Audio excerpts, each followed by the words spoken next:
Assalomu alaykum. Anglayotganinglar Şinjan Xalq Nashriyati 2000 yili 1-oyda nashr qilgan roman Ili Dolqonlari. Avtori Abdurahmon Qahar. 1-qism. 7-bob. 2. Zeyniddin zavodda yuz bergan keyinki ahvollarni zavoddan qo'g'langan Kerimaxun ustidan uqdi. Bu chaqda Zeyniddin shahar sirtidagi Ili daryo bo'yidagi boshqa bir zavodda ishlayotdi. Böri qancha yovuzlashsa qopqonga shuncha tez tushidi Kirmaxunka degan edi Zeyniddin shu chog'da. Bu ishlarning so'riqi bo'ladigan chog'lar keladi. Tun har qancha qorong'u bo'lsa-mu, baribir tong otadi. Shu kunki ishlarni siz ko'rmadingiz, bizni qo'g'laydigan chog'da dedi Kirmaxun cho'nqur tinib. Zavod ichini shundoq sur besib ketdi. 10 necha qurolli saqchi kepti. Ular bizga qurollarini tanglab turdi. Liu degan bir boshliqmi bor. Uni Urumchidan kelgan deydi. Ammo u puxrach kiyingan. Bizning hech kimni maqsatmaydigan xo'jayin uningga xushomad qilyotdi. Shuning qaraganda u xili cho'ng amaldor o'xshaydi. Shundoq, u cho'ng amaldor, o'lkalik bosh saqchining muavin boshlig'i, g'uljilik tungan, jallodlikda Shingsega yarab qolg'achqa uni o'stirgan. Zeyniddinning qo'shimisi turilib, yuzlari o't oldi. Hozir g'uljidagi odam tutish, o'ltirishlarning bosh atamani ashu ablah. U o'zila emas, yenidagi bir qancha odamlarmi puxrach kiyinib, nagallarni qo'yniga yo'shirib, ko'cha rastlarni aylanib ting-tinglab yuridi. Ularning yallab olgan lukchaklarmi bor. Qaysi kuni bir muallim Gomindanga qarshi 4 ig'iz gap qilib qo'yganlik uchun ko'k ko'rikning qayrilgan yerida ashu lukchaklar tarafidan pichoq tiqib o'ldirilgan. Hech qanday gunohi yo'q turmaga ilingan odamlarning o'lim xabari kelyotdi. Mana mushningdek sonsizlagan ishlarning bosh atamani ashu Liu Bingdi. Xo'sh, o'zingizning kuni qandaqroq?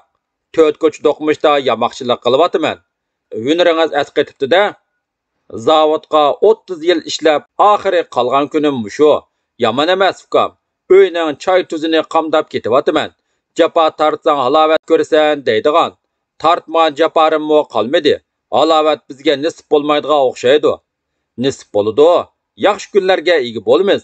Oyning 15 qorong'u bo'lsa, 15 yo'ruq bo'ladi emasmi? Qorong'ulikdan bishorat berayotgandek, quyoshmi bulutlar orasidan chiqib, atrofga uning sog'uch qizil sho'lalari yeyildi. Havoning sat tutilib ketganiga qarab, yomg'ir yig'ib qolarmikin deb o'zini daldiliq yerlarga olganlar quyosh nurini ko'rib ko'chalarga chiqdi. Qaynam tashqinliq bozor so'rini qaytadan jonlandi. Zeyniddin ko'zini 4 ko'cha do'qmishda mig'ildab yurgan odamlarga tikdi. Bu bozor o'z qo'yniga nimalarni yo'shirgandi, kishilar nimalarni o'ylayotgandi. Asta urayotgan shamol bo'ronga aylanmasmi? Aylanadi. Elitdan uning shapsi sizlayotdi. Pat arada cho'qim o'rkirab bo'ron chiqadi. Zeyniddin atsi atganda Ili daryosi bo'yidagi cho'ng yo'lni bo'ylab tera zavodga ketyotdi. Atiganlik quyosh parlab chiqqan, u shalong bulutlarni aralab o'rilmoqda. To'lqinlanib yiqayotgan Ili daryosi tarafdan salqin shamol urilmoqda. Daryo bo'yidagi yog'och zavoddan yog'och besilgan harvalar uzilmay orqa-orqadan kelmoqda. Beshini silib kelayotgan Zeyniddinning xiyollari chichilib ketgan. O'roqqina kelgan, vijik, kaka saqalliq bir buvay chanzi besilgan harvasini haydab kelayotdi. Tuyuqsiz harvaning ikkala chaqi patqoqqa petib qoldi. Harvaga qitilgan o'roq, qizil o'ko'z shuncha kuchab tortsimi, harvani patqoqdan chiqara olmadi. Uninggacha yo'lovchilar yig'ilib kelib, beri buldan chiqib turgan o'qni kuchab ko'tarib, beri muridab, yana birisi ittirib degidak, ha-hu deyishib harvani patqoqdan chiqarishib berdi. Buvay xushalligida kishilarga qayta-qayta rahmat aytdi. Qani buva, masala, bu rahmat aytqudakmo ish emas, dedi beri yo'l chetidagi eriqda qo'lini yuvib. Shu asnoda boj idorasining ko'zlari parqirab turadigan semiz bojgiri kelib qoldi-da, qopqini turib, "Sizlar bu yerda nima cho'qon silib yursizlar?" dedi. "Cho'qon salganimiz yo'q. Muno harva patqoqqa petib qoptikan. Ha-hu deb chiqarishib berdik." Bojgir harvaga ko'z yugurtib, "Chanzlarni tushiringlar. tekshirman, dedi. Bu koni chanzlar, dedi o'ngi o'chgan buvay. Algan chaqda bajlatgan, hozir tamg'isi o'chib ketdimikin? Bo'lmaydi, tushir dedim, tushir. Buvay un chiqmasdan tishini tishlab, chanzlarni bir-birlab tushirishga boshladi. Bajgir tushirilgan chanzlar orasidan kona, tamg'isi yo'q 3 tal chanzni tepib oldi. U xuddi cho'ng bir ish qilgandek mag'rurlangan holda qo'lini shiltib, "O'lmaydigan qiri, sen hukumatning boj qonuniga xiloflik qilgudek bo'ldingmi? Meni ko'rmaydi deganmiding? Aldamchi, hozir jarimani to'la", dedi u buvayni junub turib. "Bajgir balam", buvay qo'rqib titrab yolvurg'ili turdi. "Mavo 3 tal chanzini eski uyimdan sug'urib olgan. Koni chanzlarni bajlatadigan ishmo yo'qdir. Amalsizlikdan setishga majbur bo'lib edim. Xudo haqqi, menga rahim qilsangiz, bo'lmasa mavo yangroqlardan qanchini olsangiz eling." "Bo'lmaydi. Nimanda g'araz uqmaydan nemisan? Jarimani to'lamasang turmada yotsan. O'kizingni elib ketaman." Atrofdagi kishilar g'azablanyapsimi, biroq bir og'izmi gap so'z qilolmadi. "Qandoq qilg'iliq amdi? Yinimda bir tiyinmi yo'q. Qancha pul lozim? Mana men beraman", dedi Ergulu harva ustida o'ri turgan seriq yuzlik, ko'k ko'zlik bir kishi harvasidan tushib. Hammaylan uningga tikilib qaradi. U odamlar orasidan ittik chiqib, yanchuqidan pul oldi. Uning yuz ko'zlaridan g'azab nafrat to'kilib turadi.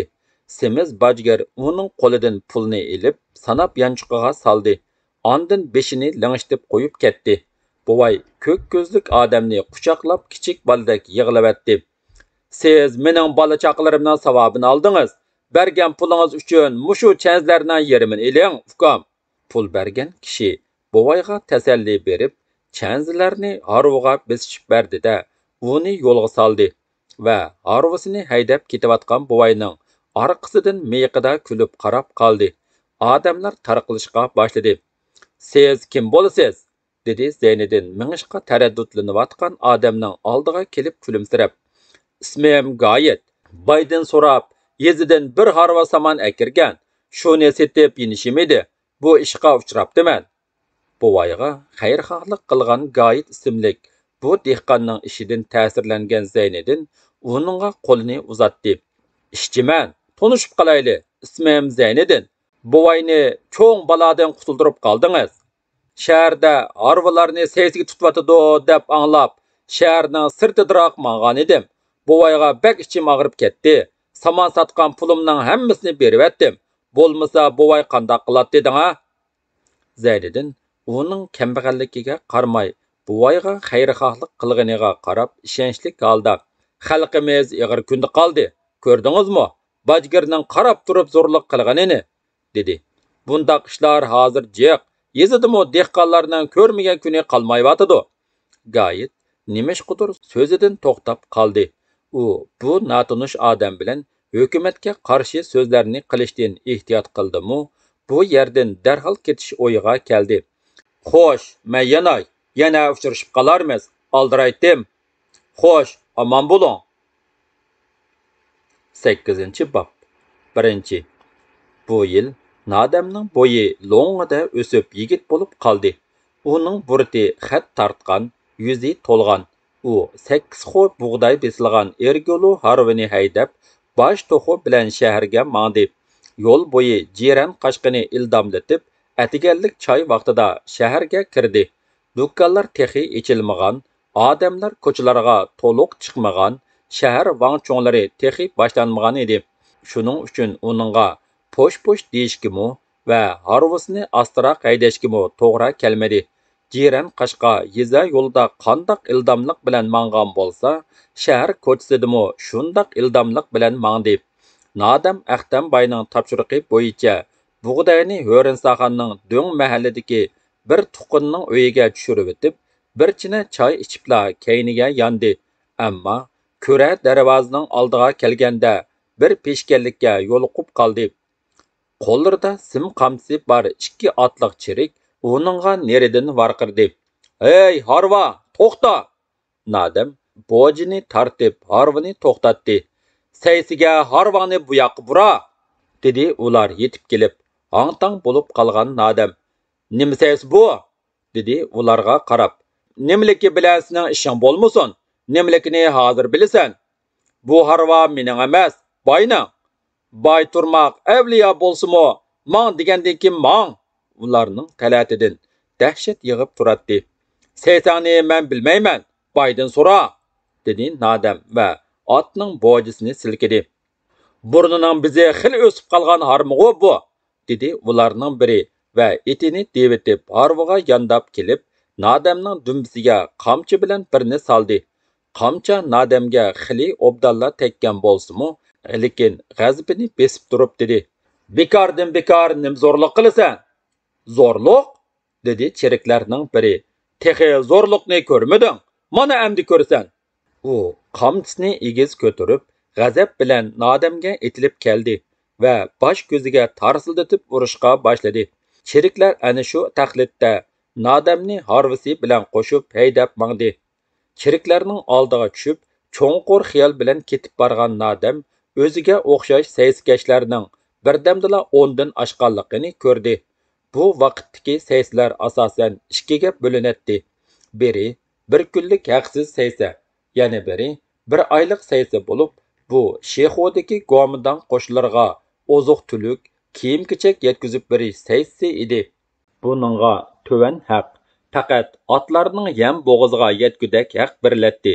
Lekin bu haqmu mahallalarga tushgan harva seliqidan yig'ilgan puldan ajratiladi. Nadam shaharning sirtidagi tugmanga sangdan bug'doy to'shidi. Bu jarayonda uning ko'rgini ko'p, yemigini cho'p bo'ldi. "Harvangni chaqqan haydamamsan?" deb yana bir necha qitim tayoq yedi. Xo'rliqqa chidamay bir chirikning qo'lidagi qamchini tortib olganligi uchun bir necha chirik birlashib harg'ucha dumbaladi. Aslida u bir kunlik saysiga tutilgan edi, lekin chiriklarga yenib qo'yganligi uchun 2 kun ishlagandan keyin qo'yib berildi. U ig'ir bir nafas oldida yo'lning chetida to'xtab, buloq suyida yuz ko'zini yuvdi.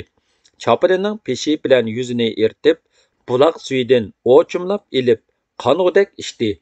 Shu chog'da onasining topilgan ishi yodiga keldi-da, harvasini haydab tashlabga bozorga qarab yo'l oldi. Lekin bozorga yetmay turibla yana bir tonishi uchrab qoldi. Uning bosh ko'zi to'pa, kiyimlarga qo'yuq haq chachrab ketgan edi. Ular omonlik so'rashgandan keyin Nadam: "Nim bo'lib ketding, Azmatka?" dedi. "Qo'ysangchi uka, bu pishkanlikni", dedi Azmat ulug' kichik tinib. "Qozonchi saqchisidan kelyapman. Nim bo'lgan?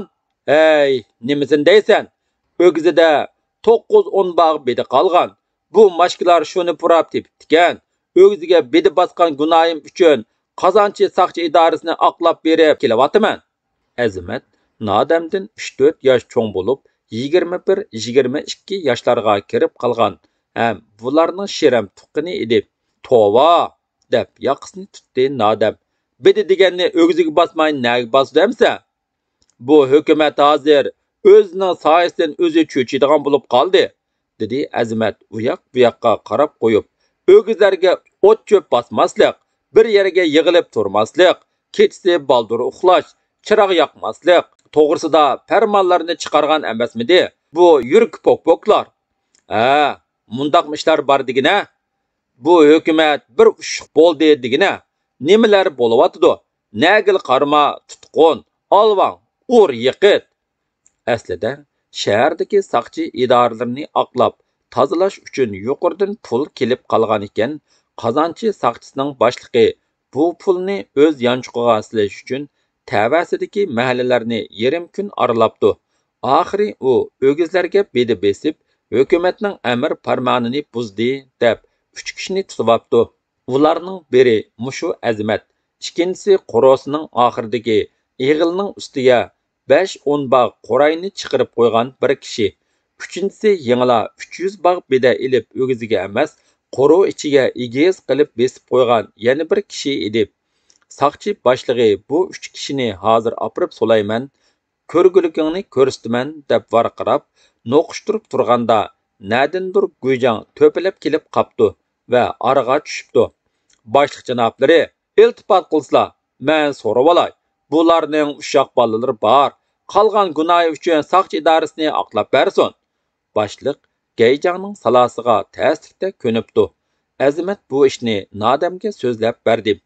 "Yur, biznikiga cho'sh", dedi Azimat. "Bir kech qo'n, paranglashimiz. Xo'sh, menmo sana o'xshash peshkanlikka yo'liqib arang qutuldim. 2 kun kechikibmi qoldim. Texi boy nima deydikin?" Ular xayrlashib ayrildi. Nodam harvasini haydab Tashlabkiga keldi. Bu yer qaynagan bozorlarning eng cho'ngi edi. 4 ko'chaning hammasida degudek pulluq mallar silingan do'konlar bo'lib, va purush bozori, tumoq bozori, yal-yemish bozori, qassob bozori va boshqa bozorlarmo mushu Tashlabka bozoriga tutishib ketadi. Odatdagi savdo setiqdan boshqa oltin, kumush, marvoyit, yaqut savdolarmo dal mushu bozorda bo'ladi. Bozordagi odamlarning ko'pligidan ba'zi kunlari ot harvalar bu yerdan o'talmay qoladi. Havoga chang to'zon, beqsigan buz o'ziksiz ko'tarilib turadi. O'z milini maqtab varqiravotgan ushoq o'qachlarning inchga, bom ovozlari bilan divanlarning muңliq nolalari bozor ustidagi sesiq havoni yaratdi. Bu yerda divonalar noiti ko'p bo'lib, ularning tangdin to'lisi ko'zidan ayrilgan yoki boshqa yerlari noka bo'lgan odamlar edi. Ularning ba'zilari yetim yesirlarga yaxshilik qilish to'g'risida nolisa, ba'zilari qandaqdir bir mung bilan mashrab, huvayda, sopa Allah yarlarning beyitlarini, g'azallarini hukmat qilib aytishadi. Kengrak yerlarda uchisiga uzun qora, ala yo'lliq chapan, beshiga kula kiyib olgan, beliga kichik bo'g'ma qapoq, cho'ng qulula qoplarni esib olgan, so'zlaverib lavlari qurib, terlab pishib ketgan maddohlar bir necha shogirdlarni do'st degizib, atrofiga yuzlagan odamlarni yig'ib olib, ko'zlarini alaytib, qo'llarini shiltib, jangnoma qissalardan maddohlik qilmoqda edi. Qaysi bir divana o'z nolalari orasiga "Xalq hushyor bo'lg'aysan, atrofingga boqqaysan" degan beytlarni qistirib, o'zimi atrofiga sapsilib qarab qo'ydi. Kishilar orasida kimlardir pichirlashib va ishoralik so'zlarni qilishib, boshlarini bilinar-bilinmas holda silkib qo'yishdi. Lekin boshqalar mundaq xufiyona harakatlarning ma'nosini bilmaydi. Shundaq harakatlarni kuzatib yurganlarmi yo'q emas edi. Tashlabka bozorida baho hayitining odamlari ko'p edi. Sirtdan yuzaki qaragan kishi ularni mol bahosining muqim bo'lishini kuzatib yurdi deb o'ylab qilishi mumkin. Lekin ishning beshidan oxirigacha zansilib qaraganda, ularning ishi asosan o'z yanchuqlarini to'ldirish ekanligini bilib olish tas emas. Nodam etini turikka bog'ildida bir do'konga kirib, ancha baho talashmayla matodan birini oldi va o'zi shaharga minishdan burun onasi tikib bergan chopinining ichidagi yanchuqidan pulni elib sanab berayotgan chog'da do'kon ichiga baho hayitining bir necha odamlari kayni-kayndan kirib keldi. Nodam hayron qoldi. Do'kondorning qo'li titrab, ko'zi choniqidan chiqib ketishga oz qoldi. Ular Nodamdan matoni qanchaga olganligini surishtirib ko'rdi-da, do'kondorga taraf-tarafdan varqirashqa boshladi. "Sen nimishqa taqtay bahosidan bir tanga oshirib sotsan? Bahoni biz bekitib bergan emasmidiq, ha? Sen bahoni xohlagancha buzib, shuncha yo'g'nab ketdingmi? Noinsof!" Ularning o'shqi olchu tushgan edi. Ular peshtaxtadan sakrab tushib, jahozlarga tizib qo'yilgan hamma matoni do'konning o'ttirisiga tashlashga boshladi. "Hammasini o'tkoz!" Baho hayitining odamlari do'kondorning shu gunohi uchun hamma mollarini o'z bahosidan yarim hassa tushirib o'tkazib vilyotdi. Do'kondor ikki puklinib yolvorishga boshladi. "Xudo haqqi, rahim qilinglar. Ikkinchi mundoq qilmayman. Men bilmay, to'la kapshima, o'g'ri kazzob." Do'kondor yaxshi bilatdi. O'tkazilgan bu matolar atidan boshlab mushu amaldorlarning boshqa sheriklari orqali ilingan bahosidan 1,5 hassa ustun baho bilan xuddi shu yerning o'zidala setilaveradi. Albatta buni tutadigan yoki surishtiradigan boshqa amaldorlar bo'lmaydi. Shunga u ziyonga chidamay o't ustidagi qildak to'lg'inib, ko'zlarini mo'ldiriltib yana yalvurishga boshladi. Agar buningdan keyin mushu kechikka kiradigan bo'lsam, qasam ichib beray, butun milimni musodara qilinglar. Boshqa savdogarlarmi uning yinini ilib, bir muncha chiroyli gaplarni qilib boqdi. Lekin ularning gapiga quloq soladigan biror amaldor chiqatdimi? Shuncha mal ularning ko'zlarini qizartayotgan tursa, uningdan qo'lga keladigan tapovatni allaqachon hisoblab bo'lgandi balkim. Nadam bo'layotgan bu alomatlarga hang-tang bo'lib qarabla qoldi. Baho hayitining amaldorlari uning do'konlarga berayotgan pulini tortib olgan edi. "Men matoni olmadim-ku", dedi Nadam qo'lidan pulni tortib ilib olgan amaldorga qarab. "Mening pulimni berayotmamsizlar? Senmi taqtay bahosini buzding, sening pulingmi qaytarilmaydi", dedi u. "Matoni qimmat sotgan savdogar men bo'lmasam, qandoq buzaman? Senmi to'la kapshimay yo'lingga mang", dedi bir parcha qog'ozga nimalarnidir yozayotgan amaldor keyniga ochiqi bilan burilib qarab, "Mening pulimda sizlarning nima haqqinglar bor?" Nadim biriga qarab mangdi. Lekin Anvarning "o'zingni tut" degan so'zini eslab to'xtadi. Yiliqlar Nadamning ustiveshiga sapsilib qarab, uning oldiga devaylab kelishdi va biri "Xili tilan chiqib qolgan sahrolik qo'san, haqqini olsang, yur, biz bilan mang", deb gulaydi. Shundoq qilib, Nadam onasining bir mata uchun ming ta'slikda yig'ib bergan pulidanmi ayrilib qoldi-da, g'azabini ichiga yutib, arvasini haydab mangdi va 2-3 kundan beri bo'lib o'tgan ishlarni o'ylab, xiyol qilishga boshladi. Mundaqmi zo'rliq bo'ladi ekan? Bu zo'rliq yezidimi, shahardimi o'xshashlar ekan? Shahar buzilibdi. Bu hukumatning payli buzilibdi. Anvar apandining hukumat bargan sari g'aljirlashyotidi degani shu-kanda. G'aljirlashgan bo'lsa yaxshi, beshini yeydi. Tayoq to'qmoq elib bu g'aljir itni ur qildigan kun patroq kelsidi, amdi mening taqtim tugdi, qo'lim qichqili turdi. Nadim shunda xiyollar bilan harva ustida yenik tavrinib ketib borganda, Anvar apandi bestlik bir kishi bilan shaharning bir ko'chasida parang qilishib ketib boradi.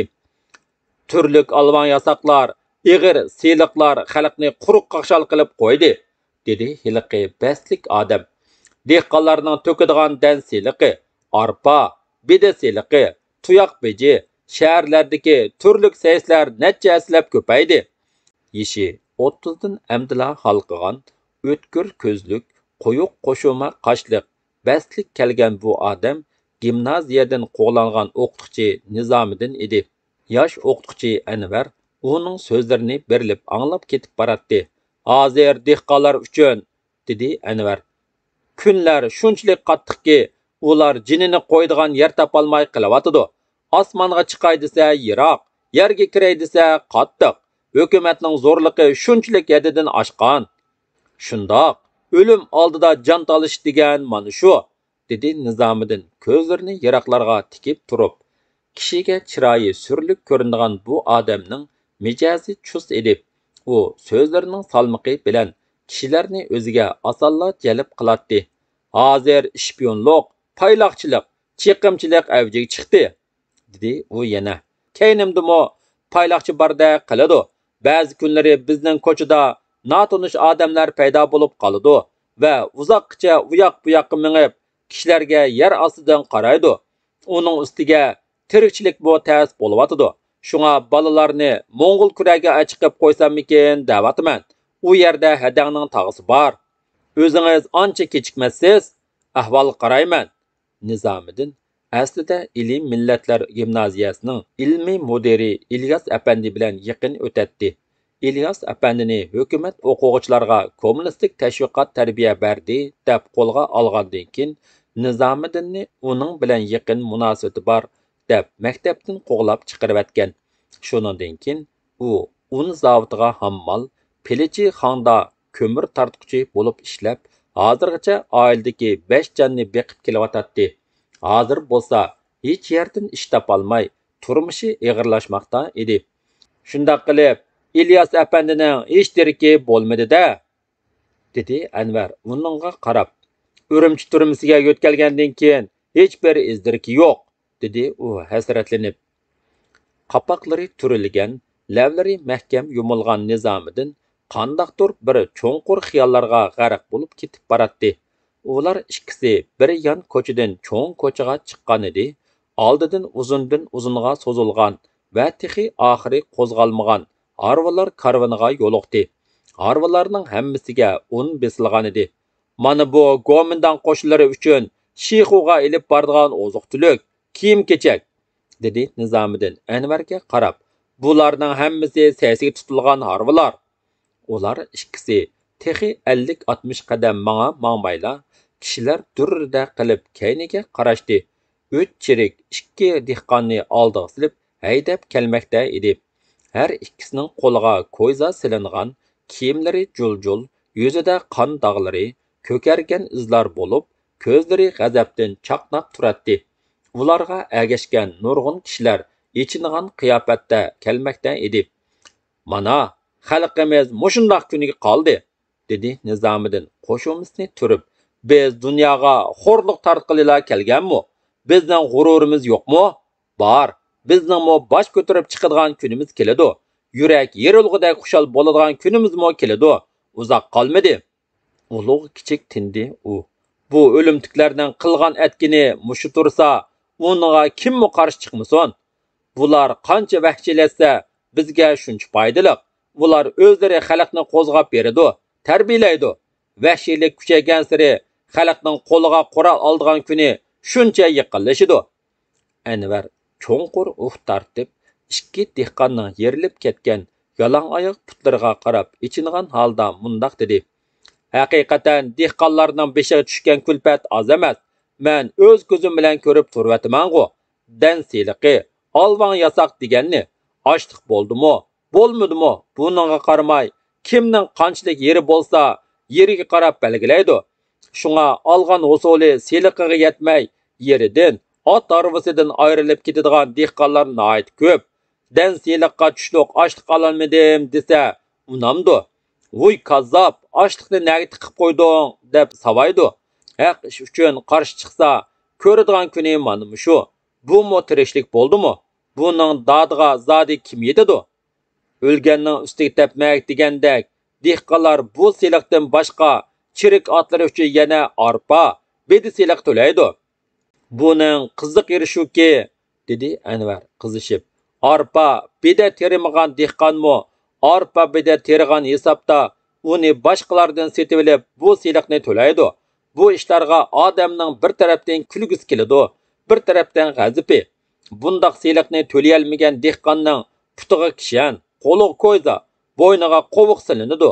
Boshqalarga ibrat qilinib, yeza ko'chalarida sazoyi qilindi-da, oxiri bu ikki dehqonga o'xshash shangan yomulga ilib ketiladi. Sen anglamgan bo'lishing mumkin. Yaqindan beri yana ikki seliq chiqdi, dedi Nizamiddin. Biri chiriklar yeydigan ko'ktat uchun to'laydigan seliq, yana buni ular saypuli deb ataydi. Yana biri chiriklar kiydigan xay, paypaq uchun to'laydigan seliq, buni ular xay, paypaq puli deb ataydi. Buningdan boshqa tuyoq biji deganimi bir balo. Nima degan tugamaydigan seliqlar bu, ha? Zo'rliq, ushuqliqku bular. Har qancha bo'lsa shunchalik bo'lar, dedi Anvar g'azabini bosolmay. Uning ovozi jaranglab chiqib ketdi. Ost so'zda, ostroq, dedi Nizamiddin uyoq bu yoqqa qarab qo'yib. Ular ikkisi so'zlashdan to'xtab, tagsiz xiyollar ichida unsiz ketib boradi. Yuzlarida yurakdan etilib chiqqan g'azab uchqunlari valaldab chaqnaydi. Yuraklari ko'krak qapaslariga patmayotgandek to'lqinlanadi. Ularga hamma narsa ko'chada, u yoqdan bu yoqqa ketib borgan odamlarmi, dal daraxtlarmi qandaqdir bir kuchli g'azabga kelgandek ko'rinmoqda edi. Davomi bor.